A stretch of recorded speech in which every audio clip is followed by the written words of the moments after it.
Rebel star Prabhas నటించిన the Raja Saab mixed నుంచి negative రివ్యూలు వచ్చినప్పటికీ బాక్సాఫీస్ వద్ద భారీ ఓపెనింగ్ నమోదు చేసింది. మారుతి దర్శకత్వంలో తెరకెక్కిన ఈ సినిమా తొలి రోజు భారత్లో సుమారు 64 కోట్లకు పైగా వసూలు చేసినట్టు అంచనా. ప్రీమియర్ షోల ద్వారానే రూ8 కోట్లకు మించి ఆదాయం వచ్చింది. ఏపీ, తెలంగాణలో కలిపి దాదాపు రూ50 కోట్లకు పైగా గ్రాస్ వసూళ్లు నమోదయ్యాయి. ఓవర్సీస్లో 25-30 కోట్ల మధ్య గ్రాస్ రాబట్టే అవకాశముందని ట్రేడ్ వర్గాలు చెబుతున్నాయి. మొత్తం మీద తొలి రోజు ప్రపంచవ్యాప్తంగా వసూళ్లు రూ90 కోట్లను దాటినట్లు సమాచారం. ప్రభాస్ నటించిన తాజా చిత్రం ది రాజా సాబ్ భారీ అంచనాల మధ్య థియేటర్లలోకి అడుగుపెట్టింది. రొమాంటిక్ హారర్ కామెడీ జానర్లో తెరకెక్కిన ఈ సినిమా విడుదలైన మొదటి రోజు నుంచే థియేటర్ల వద్ద సందడి నెలకొంది.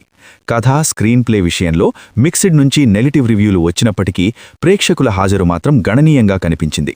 ముఖ్యంగా ప్రభాస్ను చాలా కాలం తర్వాత ఫుల్ ఎనర్జీతో వినోదాత్మక పాత్రలో చూసిన అభిమానులు థియేటర్లకు పెద్ద సంఖ్యలో తరలివచ్చారు. ఇది మరోసారి ప్రభాస్ స్టార్డమ్ ఎంత బలంగా ఉందో చాటి చెప్పింది. దర్శకుడు మారుతి తెరకెక్కించిన ఈ సినిమాకు తొలి రోజు థియేటర్లలో మంచి రెస్పాన్స్ వచ్చింది. మాస్ సెంటర్స్లో మార్నింగ్ షోల నుంచే హౌస్ఫుల్ బోర్డులు దర్శనమిచ్చాయి. ఫ్యాన్స్ షోలలో సంబరాలు, కటౌట్లు, బ్యానర్లు కనిపించగా ఫ్యామిలీ ఆడియన్స్ కూడా క్రమంగా థియేటర్లకు రావడం ప్రారంభించారు. టాక్ ఎలా ఉన్నా ఓపెనింగ్ డే కలెక్షన్ల విషయంలో మాత్రం ది రాజా సాబ్ అంచనాలను మించిన స్థాయిలో రాణించిందని ట్రేడ్ వర్గాలు చెబుతున్నాయి. ది రాజా సాబ్కి ఫస్ట్ డేనే అడ్వాన్స్ బుకింగ్స్ ద్వారా 10 లక్షల టికెట్లు సేల్ కావడం ఒక రికార్డుగా చెబుతున్నారు.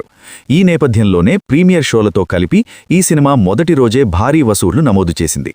సాక్నిల్క్ వెబ్సైట్ అంచనాల ప్రకారం ప్రీమియర్స్ ద్వారానే రూ9 కోట్లకు పైగా ఆదాయం వచ్చింది. తొలి రోజు మొత్తం భారత్లో సుమారు రూ64 కోట్లకు పైగా కలెక్షన్లు వసూలు చేసింది. ఇందులో ప్రధాన వాటా తెలుగు రాష్ట్రాలదే కావడం గమనార్హం. ఆంధ్రప్రదేశ్, తెలంగాణలో కలిపి దాదాపు రూ56 కోట్లకు పైగా వసూళ్లు వచ్చినట్లు ట్రేడ్ అంచనా వేస్తోంది. తెలుగు వర్షన్కే అధిక సంఖ్యలో షోలు పడడంతో ఈ స్థాయి కలెక్షన్లు సాధ్యమయ్యాయని విశ్లేషకులు చెబుతున్నారు. ఇక ఇతర భాషల్లోనూ సినిమా పరిమిత స్థాయిలోనే అయినా మంచి ఓపెనింగ్ అందుకుంది. హిందీ, తమిళ, కన్నడ, మలయాళ భాషల్లో కలిపి తొలి రోజు కొన్ని కోట్ల గ్రాస్ వసూలు చేసింది. ముఖ్యంగా హిందీ మార్కెట్లో తొలి రోజు రూ6 కోట్ల కలెక్షన్లు వచ్చినట్లు తెలుస్తోంది. ఓవర్సీస్ మార్కెట్లోనూ ది రాజా సాబ్ బలంగా నిలిచింది. విదేశీ మార్కెట్లలో 25-30 కోట్ల మధ్య గ్రాస్ వసూళ్లు వచ్చే అవకాశముందని ట్రేడ్ వర్గాలు అంచనా వేస్తున్నాయి.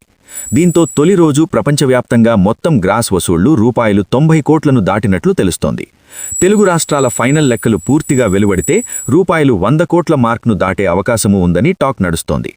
ముందస్తు బుకింగ్స్ ద్వారానే ప్రపంచవ్యాప్తంగా రూ50 కోట్లకు పైగా గ్రాస్ రావడం మరో విశేషం. భారత్లో టికెట్ బుకింగ్స్ మరింత ముందుగానే ఓపెన్ చేసి ఉంటే ఈ సంఖ్య ఇంకా ఎక్కువగా ఉండేదని ట్రేడ్ విశ్లేషకులు అభిప్రాయపడుతున్నారు. మొత్తానికి కల్కి 2898 AD సలార్ స్థాయిలో కాకపోయినా ది రాజా సాబ్కి అడ్వాన్స్ సేల్స్ మాత్రం బలంగానే నమోదయ్యాయి. మొత్తంగా చూస్తే ది రాజా సాబ్కు మిక్స్డ్ టాక్ వచ్చినా బాక్సాఫీస్ వద్ద మాత్రం ప్రభాస్ స్టార్డమ్ పూర్తి స్థాయిలో పనిచేస్తోంది. కథపై అభిప్రాయాలు భిన్నంగా ఉన్నా తొలి రోజు వసూళ్లు మాత్రం అద్భుతంగా ఉన్నాయి.